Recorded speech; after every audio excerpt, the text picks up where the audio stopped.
mulai saja. Oh, ada device itu nyala ya. Baik,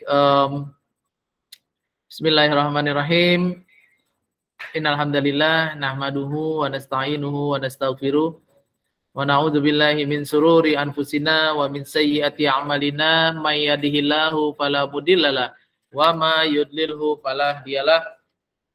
Asyhadu an la ilaha illallah wa asyhadu anna Muhammadan abduhu wa rasuluh. Amma ba'du. Pertama-tama marilah kita panjatkan puji syukur kita kepada Allah Subhanahu wa taala yang mana sampai dengan hari ini, saat ini masih memberikan kesempatan ya kepada kita semua, saya dan juga teman-teman mahasiswa, kesempatan untuk dapat mensyukuri nikmat ya. Nikmat-nikmatnya tentu saja tidak hanya nikmat materi saja, tapi juga nikmat iman, nikmat Islam, nikmat hidayah, nikmat inayah, serta nikmat-nikmat lainnya yang semuanya itu tidak mampu kita ukur maupun kita bandingkan kepada dengan sesuatu yang ada di muka bumi ini. Salawat serta salam tercurah kepada Nabi Allah Muhammad SAW beserta keluarga, para sahabat, dan para pengikutnya yang senantiasa istiqomah dalam menjalankan sunnahnya. Dan semoga saja kita semua yang hadir di sesi perkuliahan pada siang hari ya menjelang sore ini termasuk ke dalam umat yang mendapatkan syafaat dari beliau di hari yaumil akhir nanti, amin ya rabbal alamin. Salah.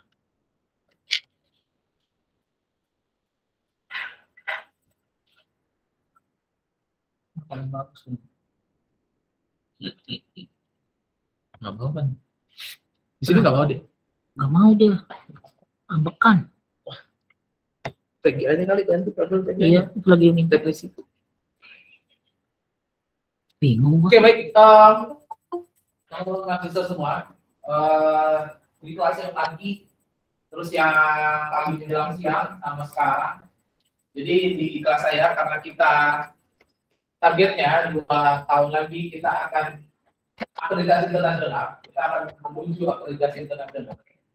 Jadi di semester ini kita akan mulai ya, metode penilaiannya adalah metode penilaian yang merujuk kepada akreditasi internasional. Artinya kalau kita ngomongin akreditasi internasional, salah satu indikatornya metode penilaian itu ngambil nilainya nggak mesti nunggu UTS UAS, gitu ya. Itu nggak perlu. Jadi di setiap pertemuan tuh bisa. Setiap pertemuan itu memungkinkan untuk mengambil nilai. Nah, karena kita baru mulai dan saya baru mengenalkan kepada kalian, jadi itu di mix. Tetap di setiap pertemuan akan ada pengambilan nilai, ya, dan tetap ada UTS UAS, ya, tetap nanti kita akan ada UTS UAS-nya tetap. Nah, tapi kita sudah mulai berubah, ya, paradigmanya itu sudah mulai berubah, karena sih targetnya masih 2 tahun lagi ya. Jadi saya nggak tahu ke depannya nanti 2 tahun kemudian apakah nantinya tetap ada UTS UAS gitu ya, nanti 2 tahun kemudian ya. Kalau sekarang karena kita baru peralihan gitu ya, itu tetap ada UTS UAS. Dan di setiap mata kuliah saya selalu ada yang namanya adu nilai. Ya, adu nilai. Tidak saya paksakan, bebas saja. Maksudnya gini, pas yang nggak mau itu ambil nilai nggak ada masalah juga, berarti kamu nunggu tes luar kan nggak ada masalah. Tapi buat yang mau juga nggak ada masalah juga, silakan saja. Jadi kalau misalnya ya karena ini belum ter-screen ya, nantinya akan ada apa namanya istilahnya ya, instrumen penilaiannya ya, dan itu akan saya share. Jadi kalian bisa memantau juga nilai kalian sudah sampai di mana. Nah, untuk pertemuan 1 sampai dengan 7 itu masuk ke UTS, nilai UTS. Untuk yang 8 sampai 14 ya, itu masuk ke UAS. Jadi, oh iya, kita share di sini sebenarnya bisa ya. Lupa saya. Oke, baik. Jadi seperti ini instrumen penilaiannya nih ada. Ini kelas E ya. Kelas E yang ini berarti. Oke, kalau misalnya teman-teman lihat gitu ya di device ya, karena ini online. Jadi seperti ini ya. Ini adalah instrumen penilaian. Jadi ini akan masuk ke UTS dari mulai pertemuan 2 sampai dengan 7. Jadi teman-teman bisa mengumpulkan nilai, ya, bisa mengumpulkan nilai. Dan kalau misalnya sudah mencukupi UTS ya, sudah dianggap cukup buat teman-teman gitu ya, nggak ikut UTS pun nggak apa-apa. Ya, nggak ikut UTS pun nggak apa-apa. Kalau teman-teman merasa cukup gitu ya. Ingat ya, kan kalau di rentang nilai kita itu nilai ambil A itu antara 80 sampai 100 gitu ya. Jadi kalau di 80 nggak ketika 100 gitu kan. Kan sama ya, 80 sama, 100 sama kan. Gitu ya. Jadi kalau teman-teman sebenarnya bisa ngukur ya, ada komponen penilaian, saya selalu share di setiap materi. Kalau merasa teman-teman, oh udah cukup nih saya nih, nggak ikut UTS, UAS pun juga nggak ada masalah ya. Gitu. Jadi saya mencoba peralihan ini. Jadi setiap itu akan ada ngambil nilai ya, kecuali di pertemuan pertama. Ya karena pertemuan pertama kemarin hanya perkenalan kita ya, silabus, kontrak kuliah dan lain-lain, aturan main. Oke, jadi modelnya adalah seperti ini. Contoh buat yang sebelumnya ya, jadi ada di Olu ya, yang udah saya share. Salam, silakan masuk.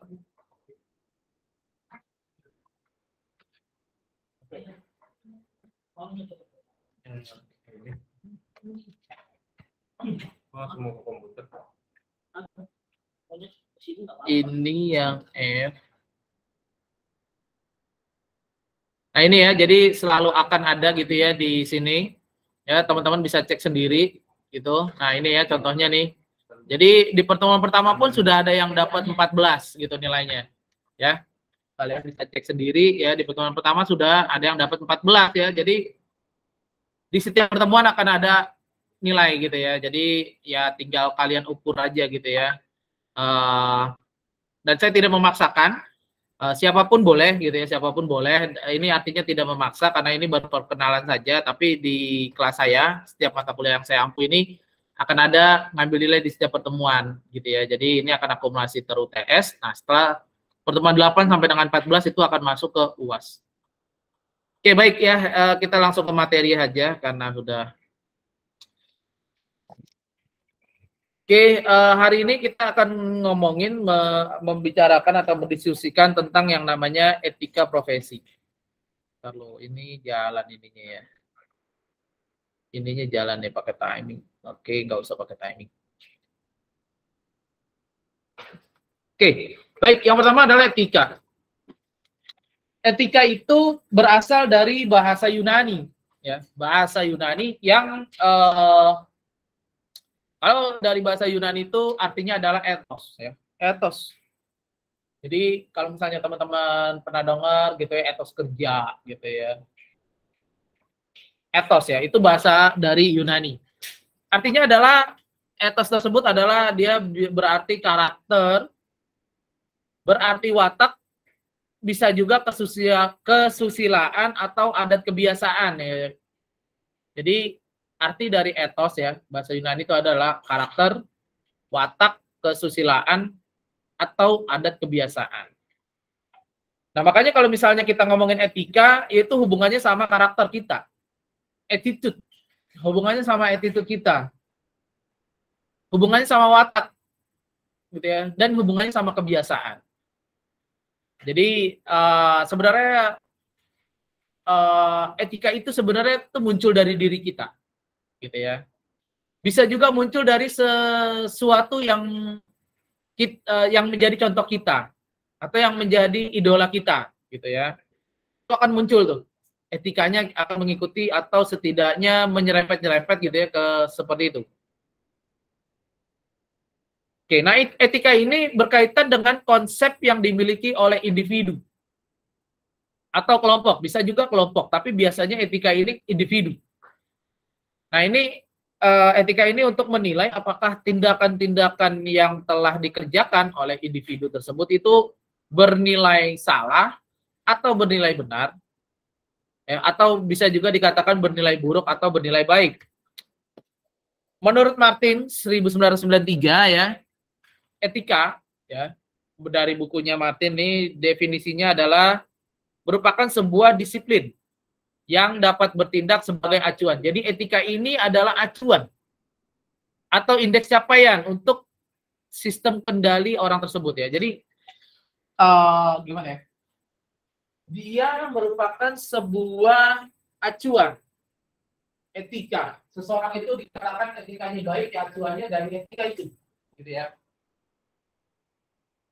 Nah, ada juga yang bilang etika itu adalah filsafat moral ya, yang berbicara tentang tindakan manusia. Ingat, etika ini bicaranya tentang tindakan manusia, bahkan individu.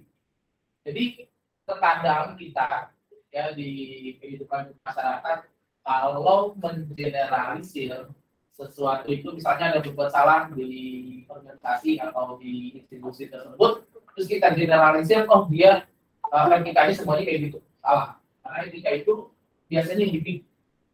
Ya. Misal saya mencontohkan kayak gini, teman-teman nih kelas 5E ya kan, 5E.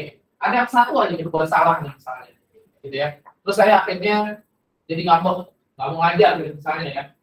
Gitu, nggak mau ngajar, pokoknya nilainya rata semua deh gitu ya. Nggak ngajar. Kalau menurut saya itu salah gitu. Karena nggak semuanya punya etika kayak gitu, benar. Ada yang terlambat pun, misalnya ada 3 orang, ada 10 orang yang terlambat, yang lainnya kan enggak. Jadi nggak bisa disamain. Nah, etika ini nantinya akan berhubungan, ya. Nantinya, ketika apalagi yang akan dinilai itu berdampaknya pada saat nanti ada di dunia kerja, teman-teman di dunia kerja. Entah itu magang, entah itu ya bekerja, gitu ya. Karena apalagi di dunia kerja itu, ya biasanya nanti misalnya ada satu yang sama-sama diterima kerja di tempat yang sama, mulainya sama, kan gitu ya, sama-sama di tahun yang sama. Tapi seiring perkembangan jalan, misalnya karya kita mandek, teman yang barengan kita kok cepat gitu.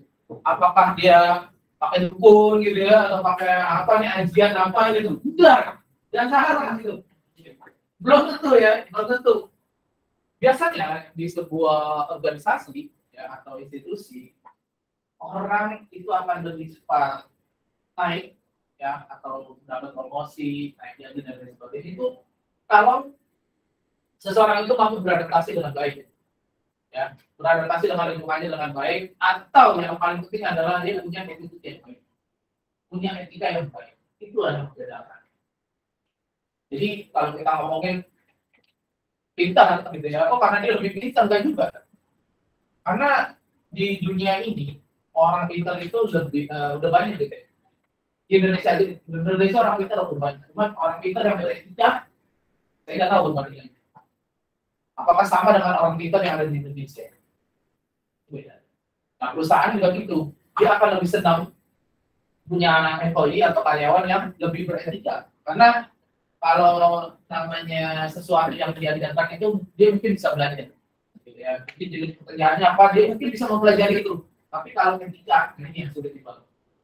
Jadi dari sekarang, dari mulai mahasiswa itu kita bangun bagaimana kita punya etika yang disiplin tepat waktu, misalnya ya, misalnya tepat waktu masuk kuliah atau tepat waktu dalam mengerjakan tugas, ya, atau tepat waktu dalam mengerjakan, mencapai tugas dan mengumpulkan tugas, itu penting, gitu ya, karena itu nanti akan jadi kebiasaan kita, behavior, karena tadi etika itu ngomongin kebiasaan, itu akan terbentuk kebiasaan kita, gitu ya. Makasih banyak ya, Mas.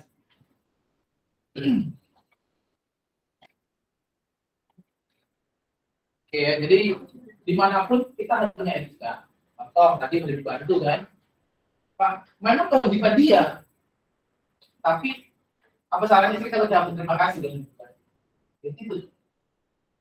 Berikutnya adalah etika tidak mempersoalkan keadaan manusia, melainkan mempersoalkan bagaimana manusia harus bertindak. Jadi mau di belahan dunia manapun, ya keadaan manusianya, mau dia orang Rusia, orang Indonesia, ya etika tuh nggak mempersoalkan itu.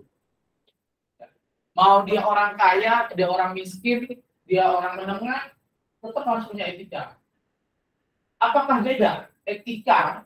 Ya, jadi menurut kalian etika itu punya standar? Punya standar nggak etika itu? Punya. Standar ya, standar macam-macam. Kalau di perusahaan tuh udah jelas, definitif, ada istilahnya, ada SOP-nya, ada apanya gitu ya. Tapi kalau di masyarakat ada standarnya nggak etika? Apa tuh standarnya?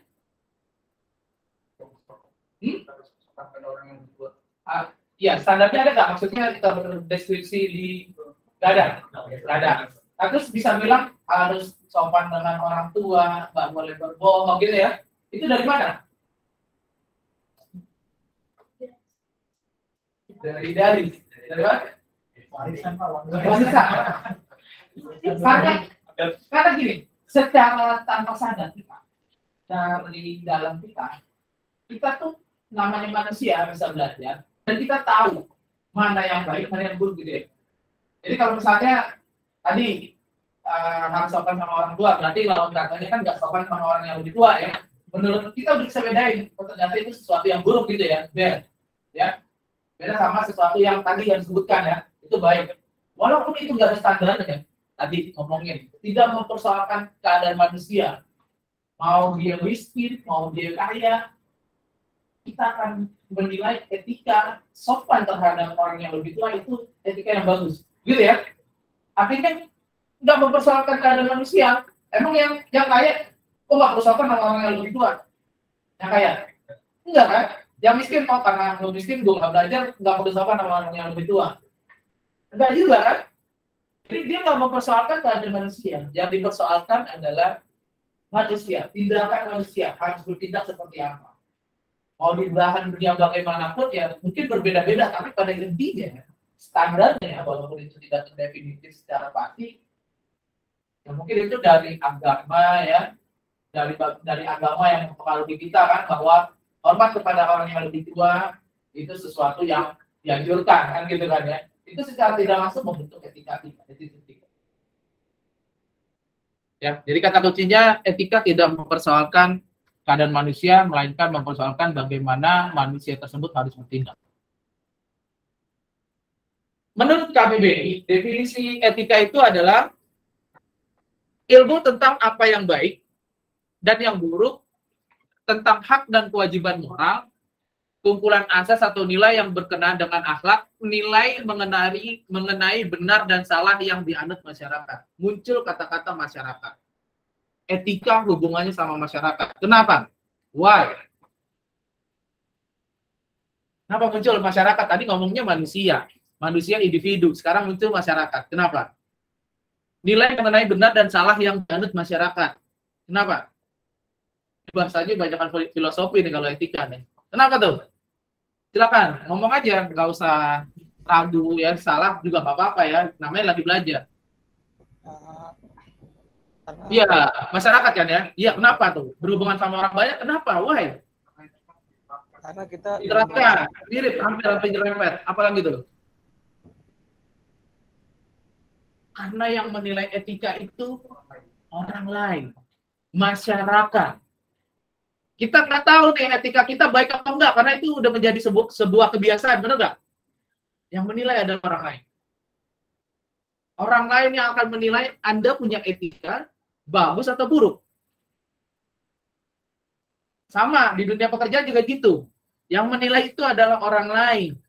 Ya mungkin spesifiknya atasan. Makanya teman-teman yang baru sama-sama mulai, dia lebih cepat naik gaji, lebih cepat naik jabatan, promosi, ya karena etikanya dianggap oke. Selain kemampuan beradaptasinya, juga dia punya attitude yang bagus. Cocok buat sebagai pemimpin. Yang menilai orang lain. Masyarakat. Ya, jadi etika itu bukan kita sendiri yang menilai, oh, attitude saya udah bagus kok, Pak, gitu. Padahal datangnya sering telat. Oh, sering telat biasa kok, Pak. Menurut Anda, menurut orang lain, belum tentu. Gitu ya. Nah, sehingga tadi dari KBBI itu, ya pengertian etika ini mirip sama yang KBBI, adalah ilmu yang membahas perbuatan baik dan perbuatan buruk manusia sejauh yang dapat dipahami oleh pikiran manusia. Nah, kalau kita ngomongin masyarakat juga, ini akan menjadi berbeda juga. Ya, karena etika di suatu negara, ya, di suatu negara, jadi yang membedakan juga tadi ada faktor budaya ya, di awal tadi budaya, masyarakat, adat ya. Jadi gini, bisa jadi budaya di negara tertentu itu sesuatu yang baik, tapi diterapkan di negara lain itu belum tentu. Siapa yang bisa kasih contoh itu? Senyum di Rusia, kenapa senyum di Rusia? Saya baru tahu nih, benar itu. Oh gitu, senyum di Rusia ya? Oh, oke. Saya belum tahu sih ya, saya belum. Bisa saja begitu.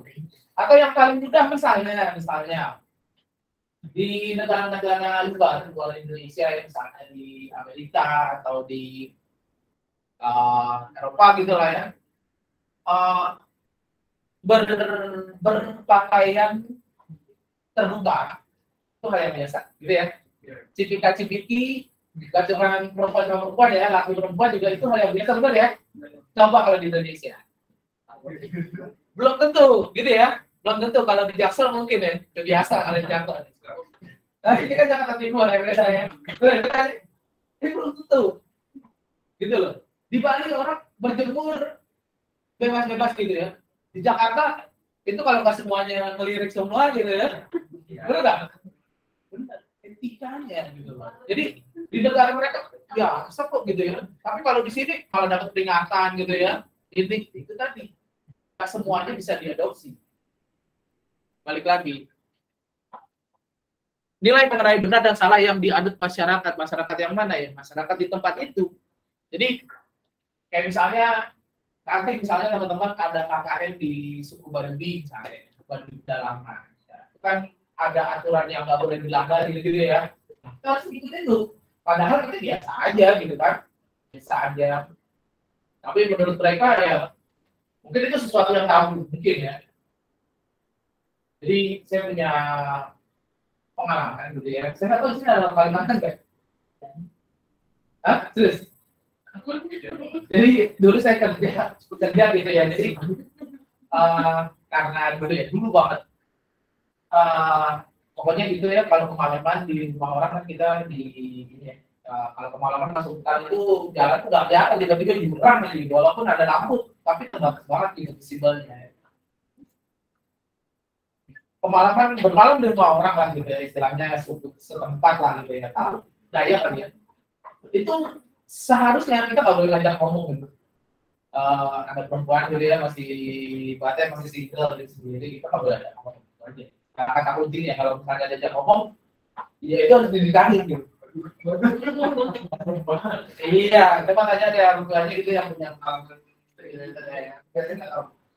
Dan kalau udah dinikahin udah nggak boleh keluar dari situ, bukan di sini. Nanti dibuka di mana. Jadi kalau udah Kalimantan itu ada yang banget gitu. Bisa balik.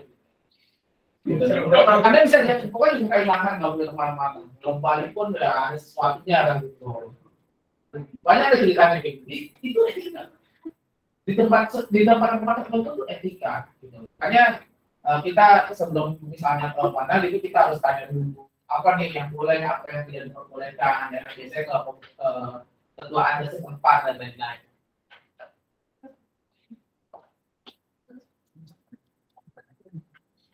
Nah, tujuannya kita pelajaran etika apa sih? Ya, untuk mendapatkan konsep yang sama. Jadi, tujuan pelajaran etika profesi ini kita mendapatkan konsep yang sama.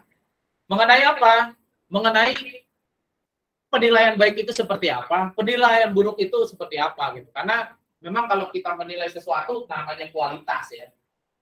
Menilai sesuatu ini yang bukan kuantitas, maka itu punya pandangan yang beda-beda. Kalau kuantitas, apel di dalam keranjang adanya 5, ditanya ini ada berapa apel, ya 5. Kuantitas. Tapi kalau misalnya kita ngomongin sesuatu yang kualitas yang abstrak, itu akan berbeda-beda. Contohnya, saya melihat pemandangan seperti ini, ya. Dan pemandangan seperti ini menurut saya kurang bagus menurut saya, gitu ya. Kenapa? Karena saya kemarin baru jalan-jalan dari Jonggol, gitu ya, mau kelas saya gitu ya, ada tahu lah, ada ini enak ya. Sama misalnya saya cerita sama kalian gitu atau sama Besti lah, kalian ya cerita sama Besti kalian gitu ya. Kemarin aku dari Bandung. Oh, pemandangannya bagus tuh gitu ya, inilah apa ya dan lain sebagainya. Bagus tuh, Instagramable gitu ya. Itu menurut kalian, menurut teman kalian yang diceritain, apalagi dia udah pernah ke Raja Ampat, Maka Bandung bukan apa-apa gitu ya. Apa biasa Bandung gitu kan. Itu. Makanya kita tujuan pelajaran etika ini untuk mendapatkan konsep yang sama. Yang bernilai baik itu seperti apa, yang bernilai buruk itu seperti apa. Ya. Nah, ini pengertian baik ya, pengertian baik bila ia mendatangkan rahmat ya, mendapat orang yang itu mendapatkan perasaan senang atau bahagia ya. Jadi perbuatan baik itu nggak mesti kita ngasih duit, ya, ngasih bantuan enggak. Bahkan ada orang itu dia nggak senang dikasih emas, tapi dia senang dikasih ban bekas gitu. Dalam kondisi tertentu dia dikasih emas, disuruh milih nih emas 100 kilo atau ban bekas gitu satu, dia lebih milih ban bekas. Pada saat dia tenggelam ditawarin dia mau emas 100 kilo, mau emas 100 kilo nggak? Saya yakin kondisi normal seorang nggak bakal mau emas 100 kilo, betul kan? Ya, kalau pas lagi tenggelam gitu ya, gini-gini gitu, nggak bakal mau. Dia akan lebih senang dikasih ban bekas. Ya, nah itu tadi. Pengertian baik itu nggak semuanya sama, makanya kita harus menyamakan konsep gitu ya. Ya, tapi kalau lagi di darat ya jangan ditawarin gitu ya. Yang ditawarin mas 100 kilo ya aneh ya gitu. Pengertian buruk sesuatu yang tercela ya. Berarti bertentangan dengan norma-norma masyarakat yang berlaku. Norma-norma masyarakat yang berlaku tadi kita bahas. Setiap suku punya norma yang berlaku, di setiap negara juga punya. Setiap daerah juga punya, ya. Jadi berbeda-beda memang ini masyarakat yang berlakunya.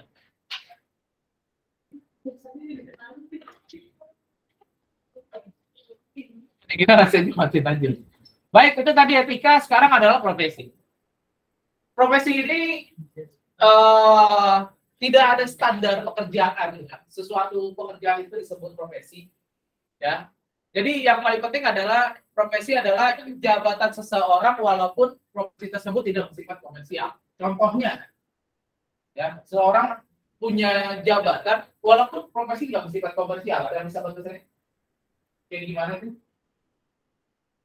Kalau profesi komersial banyak lah ya, tukang cukur, tukang apa lagi ya, ya atau kayak programmer, dosen itu kan profesi komersial kan, ada menghasilkan insentif. Kalau yang nggak menghasilkan gaji atau itu apa gitu?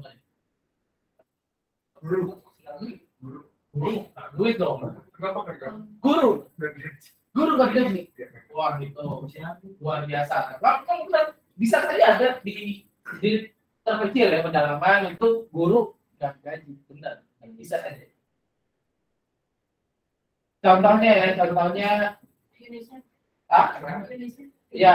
jadi ini mau makin habis.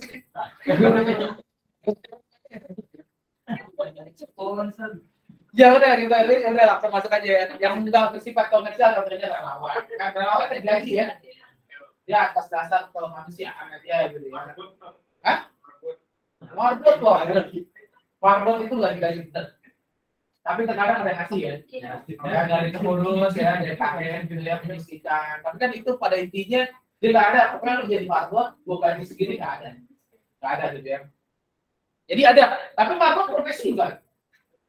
Profesi, nah itu maksud dari statement ini gitu. Jadi jabatan seseorang, walau profesi tersebut tuh nggak bersifat komersial, marbot, relawan gitu ya, itu tuh ya yang bisa dipahami kayak gitu. Nah, pada awalnya di dunia ini dari mulai zaman kerajaan. Ya, secara tradisional hanya ada 4 profesi yang sudah dikenal. Ada dokter, ya, dulu tabib kali ya, tabib gitu ya, ahli ujung ya gitu ya.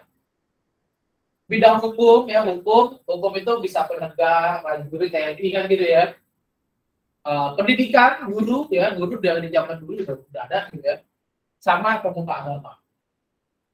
Ini 4 profesi itu yang dikenal pada awal-awalnya. Kalau sekarang banyak ya.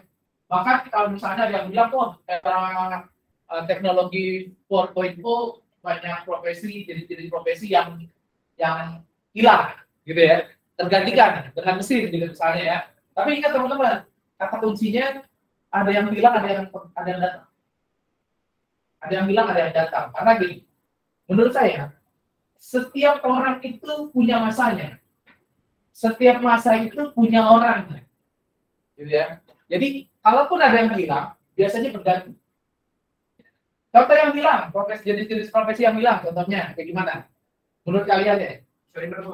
Desainer apa?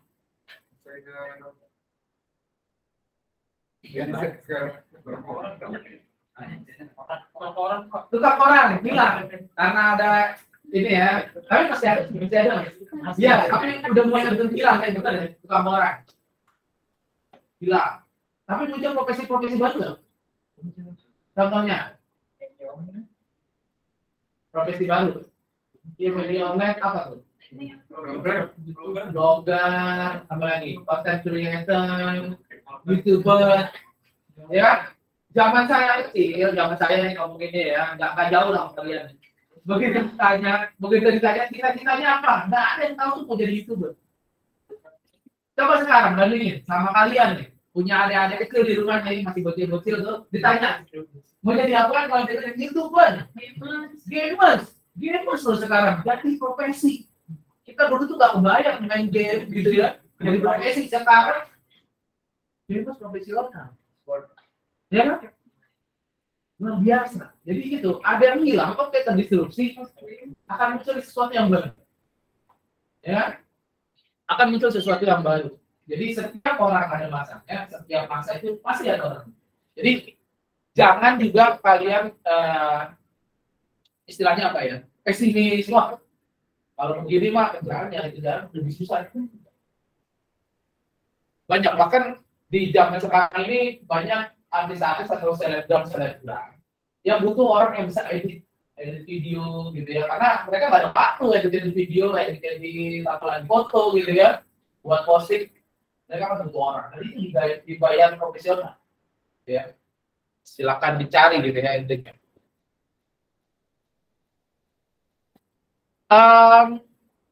Menurut artikel dari International Encyclopedia of Education, ada 10 ciri khas dari suatu profesi. Yang pertama, ya ciri khas ya, karakteristik ciri khas. Jadi kalau misalnya kita ngomongin ciri khas, setiap manusia itu punya ciri khas. Itu membedakan antara manusia lain dengan manusia lainnya. Profesi juga punya ciri khas. Dikatakan profesi kalau dia itu suatu bidang pekerjaan yang terorganisir dari jenis intelektual yang terus berkembang dan diperluas ya, pokoknya dia jenis pekerjaan lah gitu ya. Terus dikatakan profesi kalau dia suatu teknik intelektual. Ya tadi ada beberapa kerjaan yang memang dia nggak mesti melakukan apa-apa, hanya saran saja kayak konsultan gitu ya. Itu merupakan masuk ke ranahnya teknik intelektual.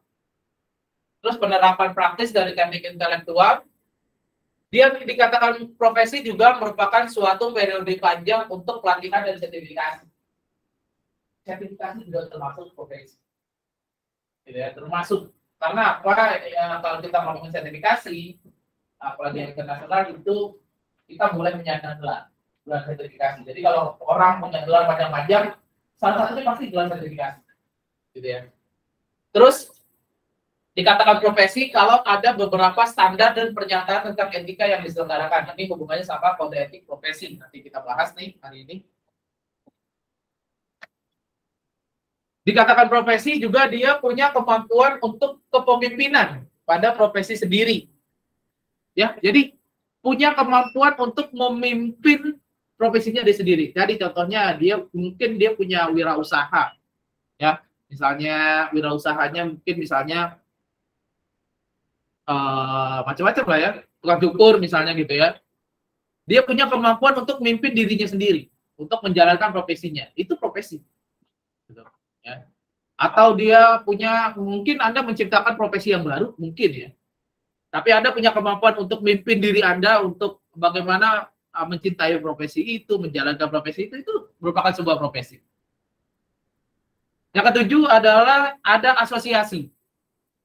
Profesinya punya asosiasi. Jadi kalau di informatika juga punya asosiasi, gitu ya. Dan ada pengakuan sebagai profesi. Nah, ini yang penting. Makanya ini hubungannya sama ke sertifikasi. Ada pengakuannya. Itu sebagai tersertifikasi harus ada pengakuan. Kalau di lembaga nasional sertifikasinya, maka pengakuannya itu didapat dari BNSP atau Badan Nasional Sertifikasi Profesi gitu ya. Yang ke-9, perhatian yang profesional terhadap penggunaan yang bertanggung jawab dari pekerjaan profesi. Jadi yang ini, yang poin 9 ini intinya adalah ketika teman-teman melakukan sebuah pekerjaan, baik pekerjaan di organisasi, institusi, maupun pekerjaan yang wirausaha teman-teman sendiri, itu harus kita curahkan perhatian yang profesional. Artinya jangan mengerjakan sesuatu itu dengan ngasal. Ya. Jangan mengerjakan sesuatu itu dengan dengan ngasal gitu ya, asal-asalan. Nah, ini bisa kita mulai dari semenjak kita mahasiswa ya. Jadi kalau misalnya ada tugas, jangan sekedar yang penting tugas kumpulin. Enggak. Benar-benar kita kerjain dengan ya dari riset maksudnya cari dari sumber mana, oh ketika ketemu kita rangkum, itu benar-benar perhatian yang profesional gitu. Jadi jangan cuma ngasal nungguin teman gitu ya, bikinnya kayak gimana, nah itu asal-asalan. Karena apa? Nanti itu terbentuk ketika kita kerja, ya kita dari mulai mahasiswa itu asal-asalan, maka di dunia kerja itu menjadi sebuah kebiasaan, behavior. Itu sulit dihilangkan. Kalau sekarang masih bisa, tapi kalau udah di dunia kerja itu sulit sekali dihilangkan. Jadi ini sebenarnya penting banget. Terus dikatakan profesi kalau dia punya hubungan yang erat dengan profesi lainnya. Contoh, profesi dokter, dia punya hubungan yang erat juga misalnya dengan perawat gitu ya. Ada kan nurse ya, profesinya nurse. Ada juga profesi supir misalnya ya, supir ambulan kan masih berhubungan ya profesinya gitu. Jadi itu bisa juga dikatakan sebuah profesi. Kalau pengangguran profesi. Bisa jadi profesi saya pengangguran, Pak. Yang penting dia punya kemampuan untuk kepemimpinan pada profesi sendiri gitu ya. Ya kan? Dia punya kemampuan, wah saya mampu Pak untuk mimpin diri saya di profesi pengangguran ini gitu ya. Tapi jangan ya, setidaknya bukannya pokoknya tetap bekerja lah gitu ya. Tetap berusaha untuk bekerja maupun wirausaha atau diri sendiri di tempat lain. Tadi etika, terus profesi. Nah, muncullah yang namanya kode etik profesi. Kalau kita ngomongin kode etik profesi, ini merupakan sebuah prinsip umum. Ya, kode etik profesi itu adalah sebuah prinsip umum yang membedakan satu dengan yang lainnya. Jadi kalau kita ngomongin kode etik profesi itu berbeda tuh. Antara kode etik profesi dokter misalnya. Itu akan berbeda dengan kode etik profesi Polri. Gitu ya, nggak sama. Kode etik profesi pengacara itu akan berbeda dengan kode etik profesi dosen. Dosen juga ada kode etik profesinya, nggak sama. Ya, kenapa? Karena ini disebabkan bisa saja ya, salah satunya perbedaan adat atau perbedaan kebiasaan, kebudayaan dan peranan tenaga ahli profesi. Bahkan misalnya kode etik profesi informatika di sini dengan di luar negeri, misalnya di Eropa itu nggak sama. Makanya muncullah standar-standar, ada standar internasional, ada sertifikasi internasional, supaya diakui di internasional. Ya, sertifikasi juga gitu. Karena di Indonesia beda, di negara Amerika beda, maka muncullah standar sertifikasi internasional. Supaya nanti kalau misalnya kalian mau ke Uganda, mau ke Jerman itu diakui gitu ya. Itu diakui gitu. Karena itu udah terstandar internasional. Makanya kita juga biar lulusan kita tambah berkualitas, kita tidak hanya merujuk ke akreditasi nasional. Akreditasi nasional itu wajib, tapi akreditasi internasional itu opsional. Makanya kita 2 tahun lagi nih insya Allah itu akan menuju ke akreditasi internasional dimulai dari semester ini. Mulai memperkenalkannya kepada mahasiswa di semester ini. Jadi kalau saran saya lulusnya jangan kelamaan ya, karena aturannya berubah gitu. Kalian mungkin 2 tahun lagi nggak akan kena gitu ya, karena setahun ya insya Allah bisa pada lulus lah gitu ya. Jadi makanya jangan lama-lama, jangan terlena, dari sekarang udah mulai diukur langkah-langkahnya. Oke. Nah, yang menjadi tujuan pokok ya itu dari etika ya itu dituangkan ke kode etik profesi atau yang dinamakan code of conduct. Apa saja? Jadi ada standar-standar etika yang menjelaskan tentang tanggung jawab terhadap klien, institusi, masyarakat gitu ya. Jadi ada standarnya nih buat bertanggung jawab terhadap klien, institusi dan masyarakat. Terus ada juga standar etika yang membantu tenaga ahli profesi untuk menentukan apa yang harus diperbuat jika ada trouble gitu ya, ada permasalahan atau menghadapi dilema dalam pekerjaan ya, karena di bidang pekerjaan pasti ada suatu permasalahan dan itu harus diatur oleh kode etik. Contohnya, ada yang bisa kasih contoh saya? Ada permasalahan di sebuah pekerjaan dan itu harus diatur sanksinya di kode etik. Contohnya, yang baru-baru ini terjadi aja. Sambo itu apa maksudnya itu? Nama orang apa tuh? Iya, boleh, Pak. Jadi iya, kasusnya nama singkatan. apa tuh? Apa tadi? Ada yang ngomong di Jenderal, Pak, jenderal. Nama inisial. iya. Ya, salah satunya tadi Ferdi Sambo ya. Saya nggak mau nyebut nama ya, FS saja ya, FS. Ini direkam soalnya ya, ntar saya nyebut tandain. Nah, tandain ini Firman gitu ya, jangan dong. FS ya. Nah, oke. Jadi dia punya suatu permasalahan. Sebelum itu di apa namanya ya, ditentukan ke jalur hukum, itu harus di apa namanya ya, difilter dulu di ranahnya kode etik. Ya, karena ini masalahnya di satu organisasi gitu sebenarnya, gitu ya, di satu organisasi gitu. Makanya tadi di sini adalah dalam menentukan apa yang harus mereka perbuat jika menghadapi dilema-dilema etika dalam pekerjaan, gitu ya. Jadi dalam pekerjaan terjadi suatu permasalahan, nah itu harus dilihat di kode etiknya dulu.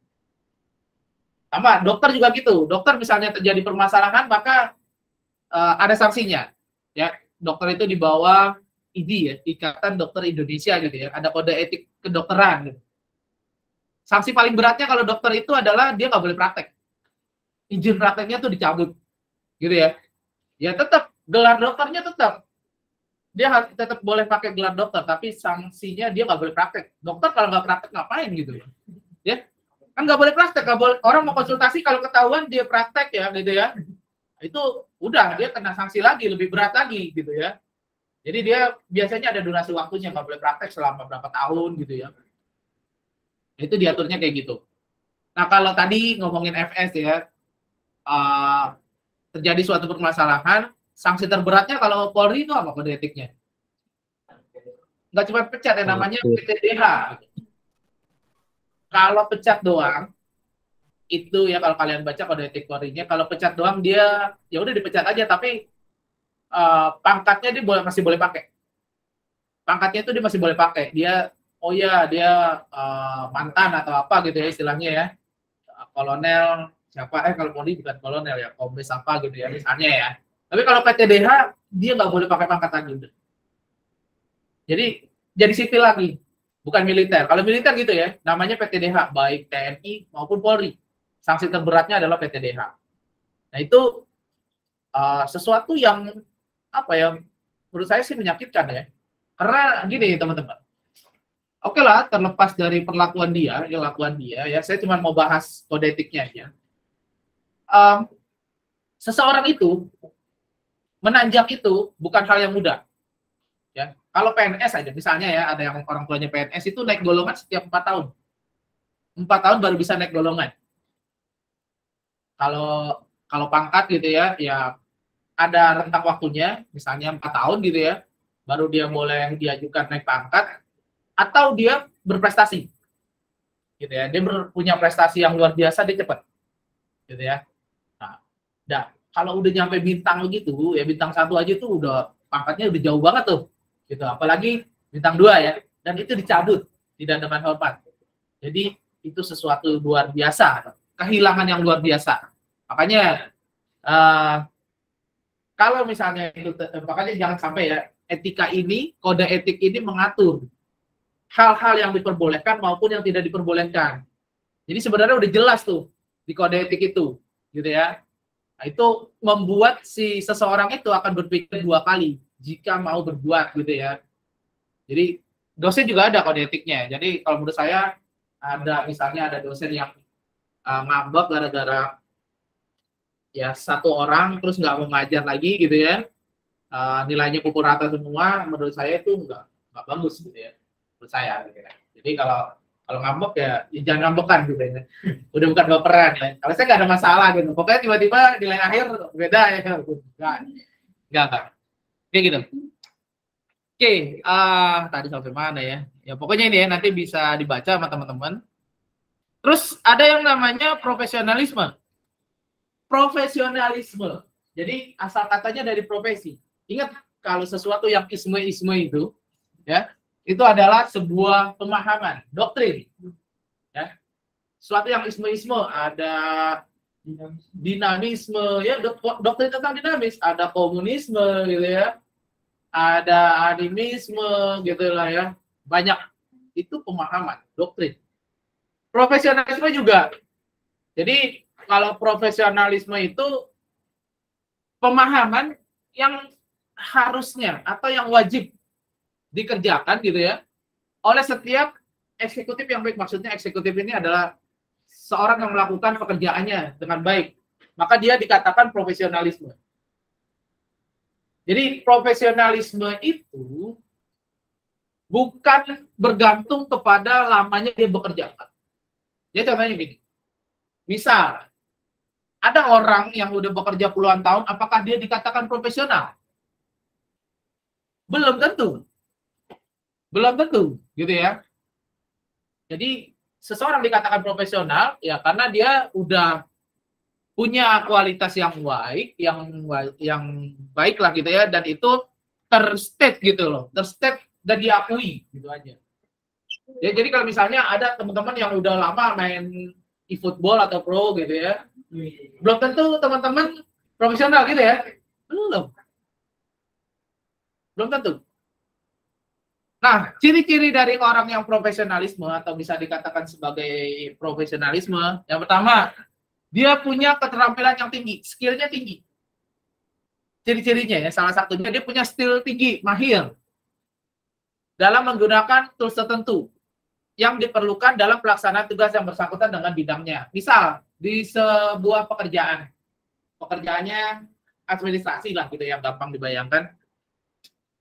Dia mahir dalam bikin dokumen, gitu ya. Ini, tapi dia nggak menggunakan tools. Sementara, oke lah, dulu dia dibilang profesional. Kalau di sekarang 2023 dia nggak menggunakan tools, misalnya dia nggak menggunakan Excel gitu, itu dikatakan profesional nggak? Enggak. 2023 dia masih manual, bikin dokumennya masih diketik manual gitu, di mesin tik misalnya, atau ditulis tangan, ya. Dokumen laporannya, grafiknya juga dia bikin gambar. Kamu udah ketinggalan, orang udah tinggal sekali klik, bet, jadi. Ya kan? Pakai tools. Jadi ada kata kuncinya, yang nomor 1 ini adalah menggunakan peralatan tertentu, tools tertentu, bisa software, bisa ya macam-macam lah, gitu ya. Terus yang kedua, seseorang dikatakan profesional kalau dia punya ilmu dan pengalaman. Nah, ini bisa berdampak juga ya, pengalaman ini bisa saja. Terus kecerdasan dalam menganalisis suatu masalah. Jadi yang dianalisis ini adalah suatu masalah yang terjadi. Dan dia bisa membaca situasi dan mengambil keputusan terbaik. Ya, karena berdasarkan pengalaman dia. Bisa saja itu disebut sebagai dia udah profesional, udah pro, gitu ya. Karena dia udah sering menemui nih masalah-masalah yang kayak gini, kalau programmernya udah sering menemui bug, jadi dia nggak perlu lagi buka acuan, searching internet, gitu ya. Nggak perlu, dia udah tahu pasti bugnya di titik koma, misalnya gitu. Ya, karena udah lihat ya, gitu ya kan. Oke. Terus dia punya sikap orientasinya ke depan. Forward orientation, bukan backward. Jadi gini, dia punya kemampuan dengan orientasi ke depan untuk mengantisipasi perkembangan lingkungan. Karena perkembangan zaman ini selalu pesat. Tadi contohnya tadi ya, ada orang yang dia selalu bikin dokumennya manual, sekarang mungkin dia nggak dikatakan profesional. Dan orang tersebut mungkin saja ketinggalan jauh gitu ya sama orang yang baru masuk ya karena dia udah pakai tools. Nah, jadi teman-teman sebaiknya walaupun udah semester 5 jangan mengandalkan oh saya cuma bisa PHP, udah PHP aja saya ini, enggak. Banyak bahasa pemrograman yang baru yang aneh-aneh ya, ada Python, Anaconda, ular kobra apalagi gitu ya. Itu pelajarin boleh gitu ya. Jadi itu. Karena orientasinya ke depan. Ke depan ini akan ada apa lagi nih? Gitu. Apakah masih seperti ini aja, orang masih di web aja gitu? Enggak. Gitu ya. Jadi dia punya orientasi ke depan, bukan berdasarkan yang dulu-dulu. Bisa kok Pak, yang dulu-dulu. Nggak usah ngomongin yang dulu-dulu. Sekarang orientasinya ke depan. Terus dikatakan profesionalisme karena dia punya sikap yang mandiri. Dia punya self motivation.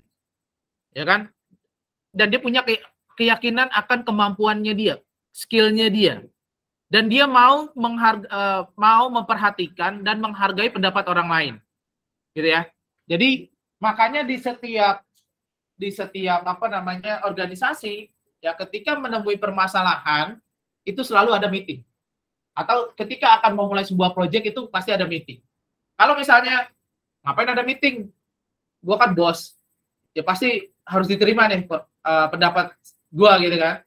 Itu bad kalau menurut saya. Kenapa? Itu tadi. Pendapatnya dia bisa saja salah di perkembangan zaman yang sekarang. Bisa saja nggak cocok. Mungkin dia melakukan seperti itu karena berdasarkan intuisi atau yang udah-udah ya tadi. Lihat dulu perkembangan zamannya. Makanya dikatakan profesionalisme kalau dia punya keyakinan akan kemampuan diri pribadinya dia, tapi walaupun dia punya kemampuan skill ya, dia mau memperhatikan dan menghargai pendapat orang lain di rapat itu. Dia mau terbuka. Oh silakan kalau misalnya menurut dia, oh ternyata bagus nih gitu. Daripada pendapat saya nih, oke, nggak apa-apa kita jalanin itu. Gitu. Jadi fungsinya rapat salah satunya itu. Dapat masukan, dapat feedback dari yang lain gitu. Walaupun kita di sini bosnya gitu kan. Kita CEO-nya. Tapi ya itu tadi. Nggak perlu ada rapat kalau misalnya kita udah pasti ini dan itu perusahaan nggak berkembang.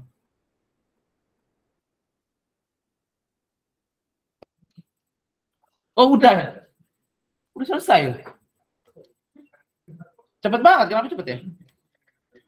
Oke, baik. Sampai sini ada yang mau ditanyakan, silakan. Ada yang mau bertanya, berdiskusi, silakan.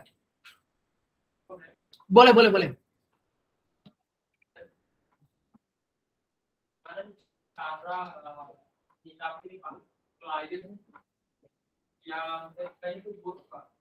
Klien yang punya etika buruk.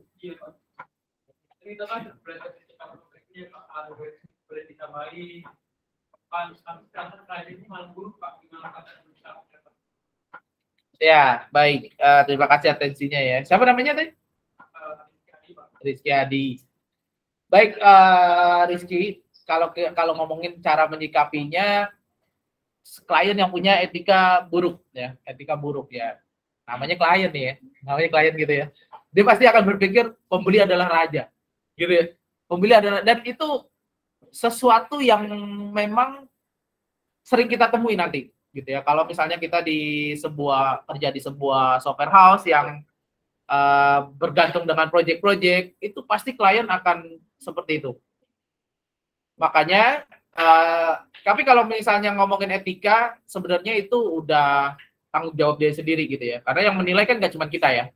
Dia akan dinilai dengan rekan sejawatnya dia misalnya ya, pada saat meeting, pertemuan asosiasi, dia akan dinilai gitu. Oh dia attitude-nya buruk gitu ya. Atau artinya kita sikapi dengan yang menurut kita etika bagus saja. Gitu. Jadi jangan misalnya seseorang berlaku buruk sama kita, terus kita berlaku buruk juga sama seseorang, enggak. Jadi contohnya ya Rasulullah ya, kalau misalnya mau pakai contoh Rasulullah itu kalau misalnya teman-teman pernah dengar ya dari ustadz-ustadz gitu ya, saya hanya menyampaikan aja pernah dengar ya, sekilas gitu pada saat sholat Jumat ya. Rasulullah itu setiap pagi jalan dari rumahnya ke masjid ya, karena sholat jamaah ya, itu diludahin, udah ambil wudhu dari rumah diludahin. sama seorang Yahudi yang buta matanya. Pernah dengar nggak? Ya kan? Tapi apa? Rasulullah emang ngeludahin lagi atau mukul palanya gitu ya, mentang-mentang nggak lihat kan, nggak lihat dia kan? Ya kan? Atau senggol dong gitu ya, senggol aja gitu. Enggak kan? Nggak disenggol sama Rasulullah. Tapi dibalas apa? Habis sholat subuh berjamaah, dibeliin sarapan. Disuapin. Itulah etikanya Rasulullah. Gitu kan? Ya itu kan selevel Nabi gitu ya. Mungkin kita nggak bisa sampai situ ya. Kalau ada yang ludahin ya, ntar lihat.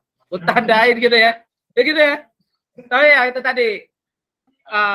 Saran saya tadi ya balik lagi. Bagaimana kita yang menurut kita baik ya kita perlakukan baik dia aja. Tetap kita perlakukan baik biar bagaimanapun dia adalah klien. Itu satu. Ya supaya apa?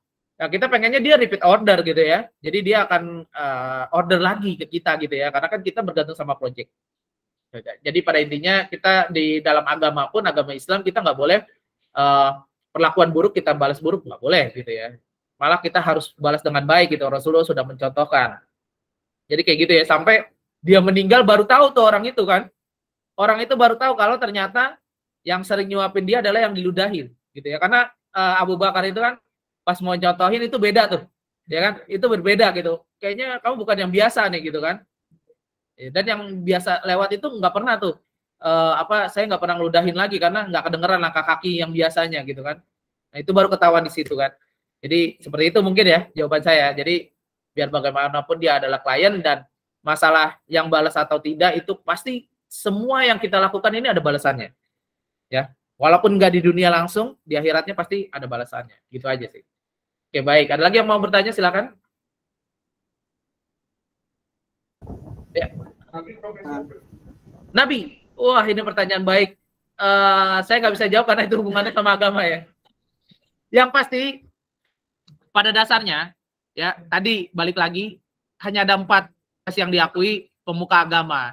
Kalau Nabi itu kita anggap sebagai pemuka agama, maka dia profesi.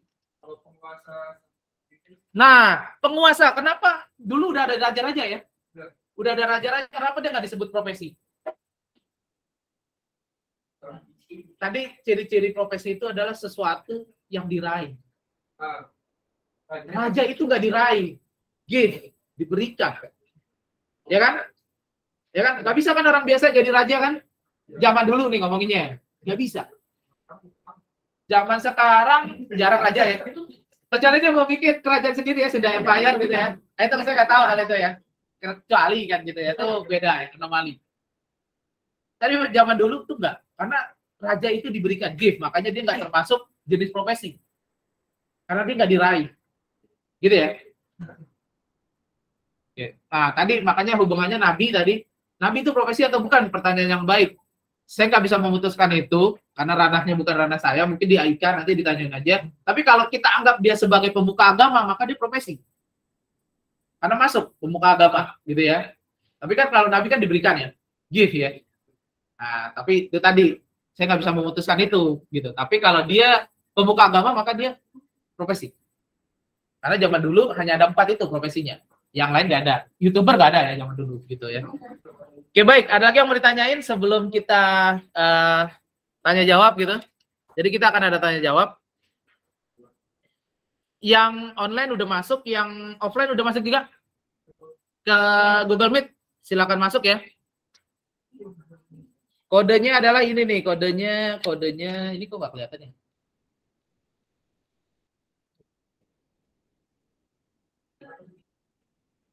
Ini Albanis Wafa, kenapa angkat tangan? Mau nanya, Pak. Wah, silakan. Ya, Albanis Wafa. Ini ya, Pak, kalau Pak Ustadz itu masuknya profesi atau bukan, Pak? Ustadz, pemuka agama kan? Pertanyaannya. Tadi ada. Ya. Jadi kalau secara basic dasar, nih Ustadz yang sekarang ya udah pasti profesi lah. Apalagi menghasilkan uang ya. Gitu kan, menghasilkan uang itu udah jelas profesi. Ada imbalan dan dia menerima itu, ya itu profesi lah salah satu ciri-cirinya gitu ya. Oke, ini yang di sini bisa lihat ya kodenya ini.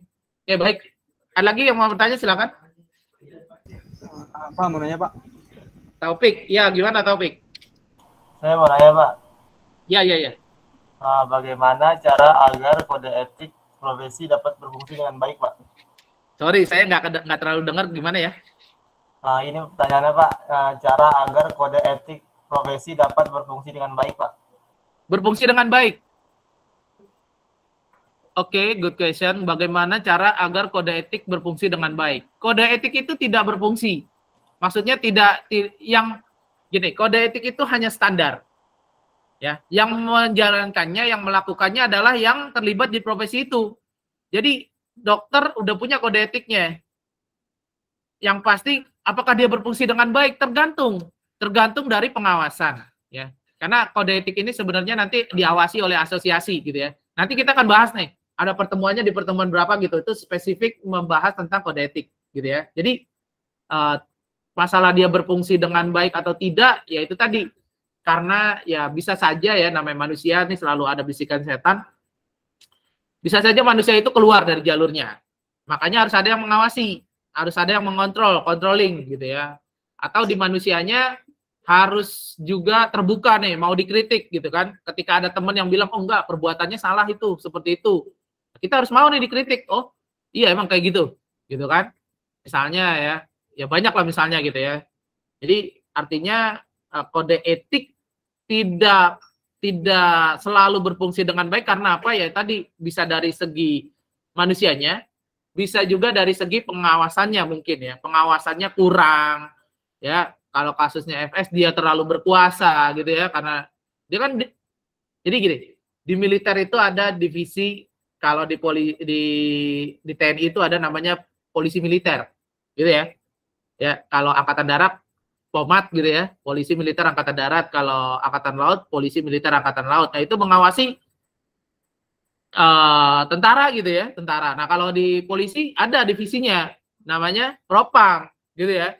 Nah, dia udah kepala propam gitu ya. Nah, itu bisa saja, makanya kode etiknya sama. Dan dia itu berlaku juga ke kepala propam gitu aja. Tadi mungkin kurangnya pengawasan gitu ya, mungkin kurangnya pengawasan karena dia merasa dia udah di atas gitu ya, dia divisi propam, dia membawahi, gak perlu diawasin dan lain-lain sebagainya, maka dia bisa saja bertindak semena-mena gitu ya. Jadi kata kuncinya bisa saja kurang pengawasan, bisa dari manusianya juga. Gitu ya, mungkin ya yang bisa saya jawab. Oke, baik, ada lagi? Oke. Kode etik dari suatu minoritas itu dianggap buruk oleh mayoritas. Kode etik dari siapa? Kelompok, Pak. Oh, kelompok. Dianggap buruk oleh mayoritas orang-orang itu, apakah minoritas itu harus berubah menurut mayoritas? Oke, baik. Jadi kode etik ini bisa saja direvisi ya. Undang-undang pun bisa direvisi gitu. Apalagi cuman kode etik. Ya biasanya itu ada mekanisme atau tahapan yang mengatur bagaimana merevisi itu gitu ya. Jadi misalnya kayak ADART juga bisa direvisi gitu ya.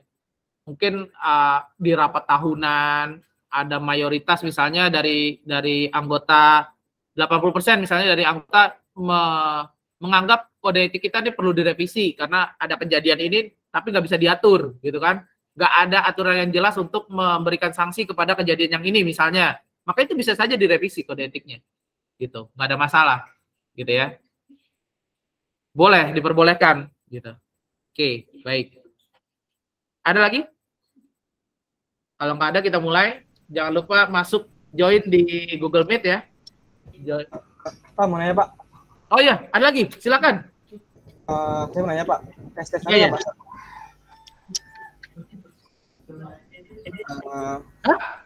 Belum di ACC di mana? Oke, bentar. Di Meet ya. Oh iya, ada ya. Ya silakan yang mau nanya. Tes. Iya kedengeran Dian, silakan. Jadi gini Pak, saya mau nanya Pak terkait etika gitu Pak. Terkait apa? Saya mau nanya terkait etika. Etika, oke ya. Kalau semisal itu ada etika yang ada orang yang etikanya baik, apakah etika itu dia berkaitan dengan hasil Pak? Semisal ada orang yang etikanya baik, itu dia melakukan pekerjaan pasti hasilnya baik gitu Pak. Apakah ada hubungannya? Kalaupun memang ada hubungannya, contoh kasus, kalau memang ada orang yang etikanya buruk, kenapa dia bisa mendapatkan hasil yang baik gitu Pak? Apakah ada kaitannya dengan hasil etika itu Pak? Oke, di dunia kerja ya. Iya Pak. Oke, pada umumnya seseorang yang punya etika baik, attitude baik itu akan disukai oleh atasan pada umumnya. Kenapa? Itu tadi. Artinya, tapi di depan atasan ya, maksudnya pada saat di depan atasan dia beretika baik gitu ya. Nggak taunya dia etikanya nggak baik gitu. Kan bisa saja ya orang kayak gitu ya. Tapi kan artinya pada saat di depan atasan dia punya attitude yang baik gitu loh. Nah, makanya mungkin saja, bisa saja seseorang yang punya yang aslinya attitude-nya buruk itu karirnya lebih bagus daripada kita yang punya attitude baik. Ya tadi karena di depan atasan dia punya attitude yang baik gitu aja. Ya, tapi itu nggak akan berjalan lama. Sesuatu yang dibuat-buat itu nggak akan berjalan lama. Tadi karena kata kuncinya setiap orang pasti ada masanya. Setiap masa ada orangnya, gitu ya. Jadi tetap aja kamu beroptimis dengan kemampuan kamu dan attitude kamu yang baik, gitu ya. Karena saya yakin penilaian itu nggak mungkin salah, gitu. Walaupun kamu nggak dianggap baik di tempat kerja yang sekarang, misalnya tempat kerja lain atau klien yang pernah bekerja sama merasakan attitude kamu, merasakan hasil kerja kamu, dia akan bisa saja kamu nanti ditarik sama mereka, gitu aja sih. Ya, jadi bukan tidak mungkin ya berdampak dengan sesuatu hasil ya bukan tidak mungkin, tapi ya itu tadi ya karena kan yang menilai orang lain ya. Kalau pimpinan yang menilai pimpinan, bisa saja pada saat pimpinan ada di situ orang tersebut yang aslinya attitude-nya buruk baik terus gitu ya. Jadi tersamarkan, tapi sesuatu yang dibuat-buat tidak akan selalu baik gitu ya. Endingnya itu tidak akan selalu baik gitu aja. Karena dibuat-buat ya. Oke, baik. Ada lagi? Gak ada ya? Ini semuanya udah masuk ya? Baik, kalau misalnya semuanya udah masuk, kita di 5E ya? 5E kan ya? Oke, di 5E ini yang ini. Oke, kita akan mulai sesi tanya jawab, teman-teman mahasiswa ya. Jadi model menjawabnya kalian resen. Ya, kalau penglihatan mata saya, karena mata saya terbatas, resen kalian itu saya akan menganggap yang di depan yang lebih cepat gitu ya. Padahal aslinya enggak ya, karena ya itu tadi resen gitu ya. Tapi kalau angkat tangan manual ya, kalau resen via sistem itu sistem akan menangkap siapa yang lebih cepat gitu ya. Oke. Oke, baik. Jadi nanti resen begitu saya sebut namanya silakan jawab ya. Saya akan hitung sampai 5. Kalau misalnya nggak jawab berarti saya skip ya. Saya skip ke orang yang berikutnya. Tahu, saya buka contekan dulu. Iya, karena saya nggak hafal ya jawabannya apa. Bentar. Ini etika ya. Oke, etika. Oke. Ini bentar. Ini ada berapa? Ini bagi yang mau aja ya. Saya nggak maksa ini ya. Jadi jangan sampai wah dipaksa jawab pertanyaan, enggak nih, jangan salah nih. Saya udah bilang di awal, ini bagi yang mau aja. Oke. Ini ada 11 pertanyaan ya. Oke, ada 11 pertanyaan. Jadi saya nggak mau kalah sama Mbak Imong ya. Suka bagi-bagi giveaway gitu ya. Saya bagi-bagi juga nih, tenang. Oke, hari ini yang saya mau bagikan ada 11. Jadi kalau misalnya teman-teman bisa jawab semua dan itu kalau benar itu nilainya 5 ya. Kalau salah itu tergantung salahnya berapa ya. Kalau benar 5 misalnya 5 kali 11 itu 55 ya berarti Anda udah dapat 55 nih UTS ya. Gitu ya. Hari ini 55 nih di pertemuan kok 1. Pertemuan kedua nih gitu ya. Nah, tinggal di pertemuan 3 pokoknya makanya kalau udah 100 ngapain juga ikut UTS gitu kan. Ya. Nggak ada masalah, ini tabungan nilai aja gitu ya. Oke. Ya karena ini pertemuan 1 sampai dengan 7 masuk ke UTS, 8 sampai 14 nanti masuk ke UAS. Oke, baik ya. Saya silakan kalian prepare, udah pada masuk semua ya. Oke, saya mau lihat dulu, nggak ada yang mulai ya. Oke. Oh, itu siapa yang mulai duluan itu? Jangan ada yang resen dulu ya, sabar. Oke, saya ada 11 pertanyaan kok. Oke, baik. Kita mulai sekarang ya. Bismillahirrahmanirrahim. Oke, pertanyaan ini silakan. Kirana Alisa, jawab. Kirana Alisa, jangan lihat di sini, lihat di device kalian. Kirana Alisa, halo, mana Kirana? Oh ya, Kirana jawab silakan. 1. Maka buram? Enggak ah. 1. Ngeblur pulang, ngeblur. 2, 3, 4, 5. Ayo. Mana karakter? Ini ada pilihan. Oke, Kirana. Saya ke yang berikutnya ya. Nanti masih ada kesempatan lagi. Gozi Wijaya. Mana Gozi? Oke, Gozi, jawab. 1, 2, 3, 4. Oh, adat terus? Udah. Masa sih buram kamu kali ah? Enggak ah. Alasan aja. 3. Tuh banyak netizen bilang terusin Pak, terusin hitungnya katanya. 4, 5. Ah, kamu jawab 1, saya kasih 1. Pokoknya nggak ada yang sia-sia ya. Goji ini ya? Kamu jawab 1, udah habis waktunya itu. Tenang, ntar ada lagi. Saya ke berikutnya. Gozi Hafiz Ardian. 1. Kamu mana Hafiz Ardian? Oke. Pola pikir.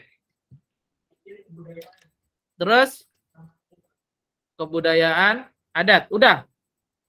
1. Udah ya, saya kunci ya. Pola pikir, kebudayaan sama adat. Bentar. Kurang 1. Jawabannya kurang 1 ya. Oke, saya tandain kamu. Kamu di mana? Siapa tadi? Hardian. 210 ya. Karena cuma jawab nggak lengkap ya. Kasih 4 deh. Oke ya, jadi yang kurang itu 1 adalah peranan tenaga ahli ya. Peranan tenaga ahli ya. Oke, baik. Semuanya turun. Rasanya turun. Turunin dulu rasanya. Albanis mana? Turunin dulu. Ah, gitu ya. Oke, baik. Baru soal pertama ya.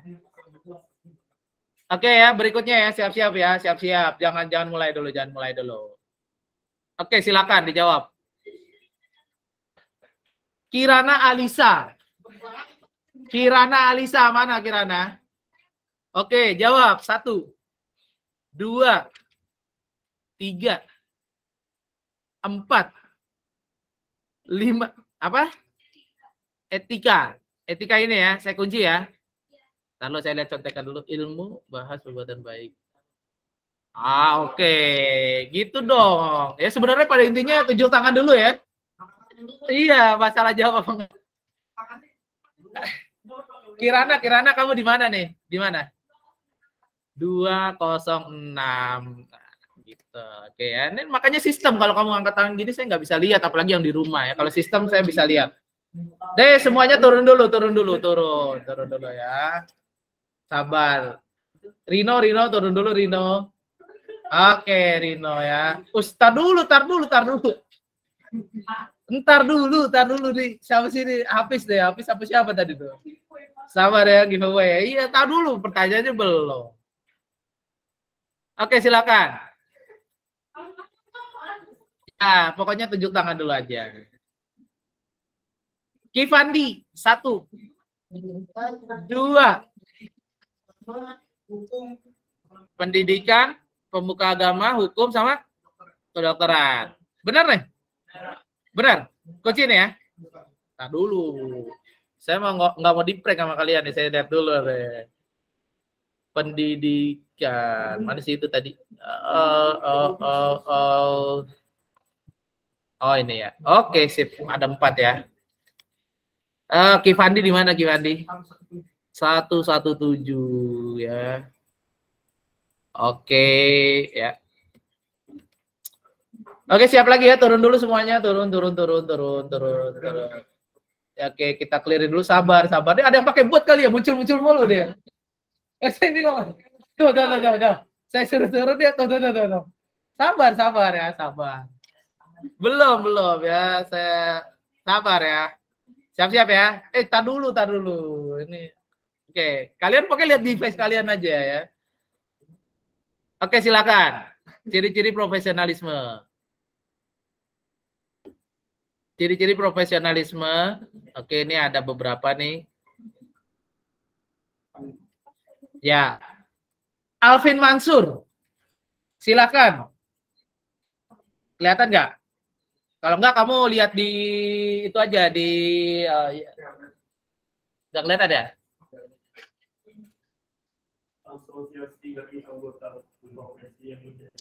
Ya, terus apa lagi? Pokoknya kamu sebutin aja awalannya aja. Oke, terus ini ciri-ciri profesi kan ya? 1, 2, 3. Ciri khas dari ciri-ciri profesionalisme. Salah. Ciri-ciri profesionalisme ya. 1, 2. Yakin nih jawabannya nih. Yang mana? Membiarkan profesi ini. Punya ilmu dan pengalaman. Mana ini? Terus ini profesionalisme loh. Oke, terus punya sikap orientasi. Mana tuh itu? Ini ya. Terus 3, 4, 5. Oke, ini saya kunci ya jawabannya ya. Jawabannya ini cuman bener 3. Cuma bener 3 doang ya. Siapa tadi namanya, Mas? 143. Alvin Mansur ya. 4 saya kasih. Oke, terbuka bagi yang berikutnya. Hafiz Ardian Sunata. Buat ya. Apa aja? Oke, ini terus. Oke.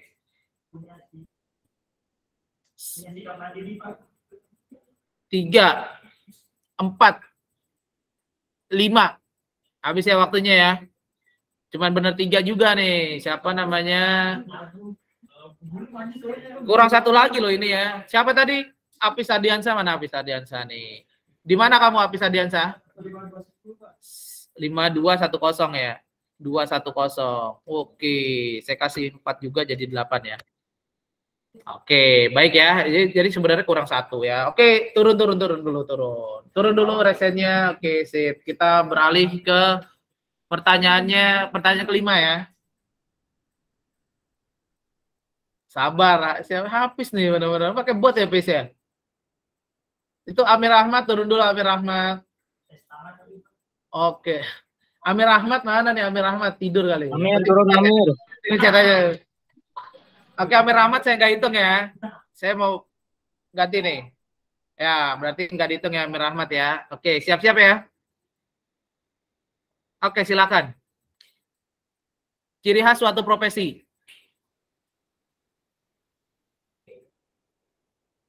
Ciri khas suatu profesi. Goji Wijaya. Goji Wijaya. Ayo, ciri khas suatu profesi. Hah? Suatu bidang. Oke, terus? Mana teknik intelektual? Soalnya apa? Etika profesi. Ciri khas. Ya kau pilih dari sini. Oh gitu. Ya terus.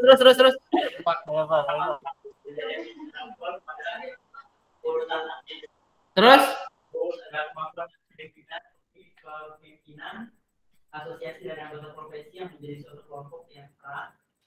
Kemampuan sebagai profesi. Terus? Perhatian yang profesional terhadap penggunaan yang bertanggung jawab dari profesi, hubungan yang erat dengan profesi lain, kode etik profesi, yang dirumuskan dalam satu profesi.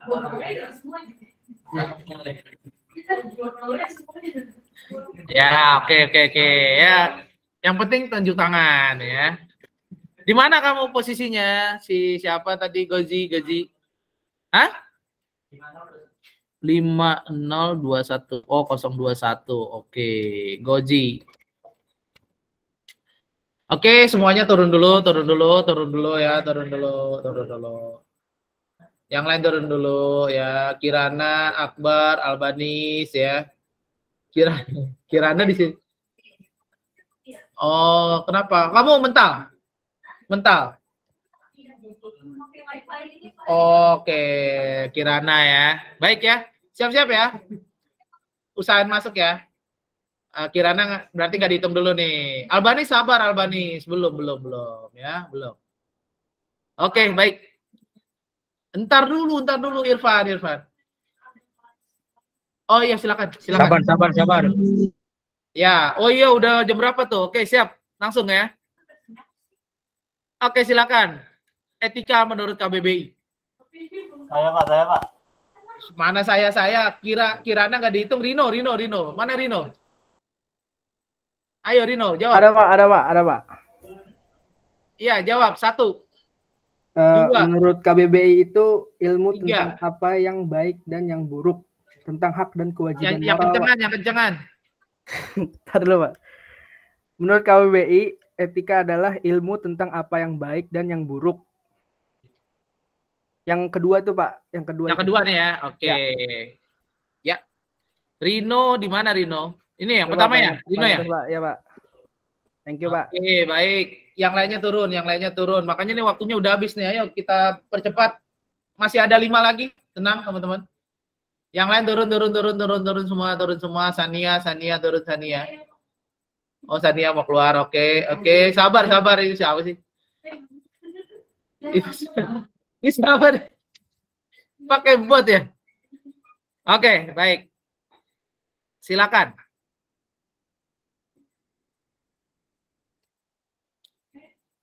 Irfan, jawab Irfan, silakan. 1,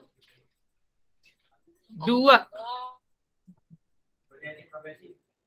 Kode etik profesi, Irfan ya. Bentar, saya cek dulu prinsip-prinsip umum. Oke. Muhammad Irfan, di mana kamu ininya? 137. Oke, baik. Berikutnya turun dulu yang lainnya. Turun. Turun dulu. Ini pada cepet-cepet loh tangannya ya. Kebiasaan main ini nih ya, Mobile Legends kayaknya. Oh, itu kenapa saya ikutan angkat ya resen ini? Pasan tadi nggak resen, di sini ada resen. Afik turun dulu. Afik, Albanis suruh sabar ya. Albanis nih setia banget ya. Oke, Musli sabar ya. Oke ya, siap. Tar dulu. Oke, silakan.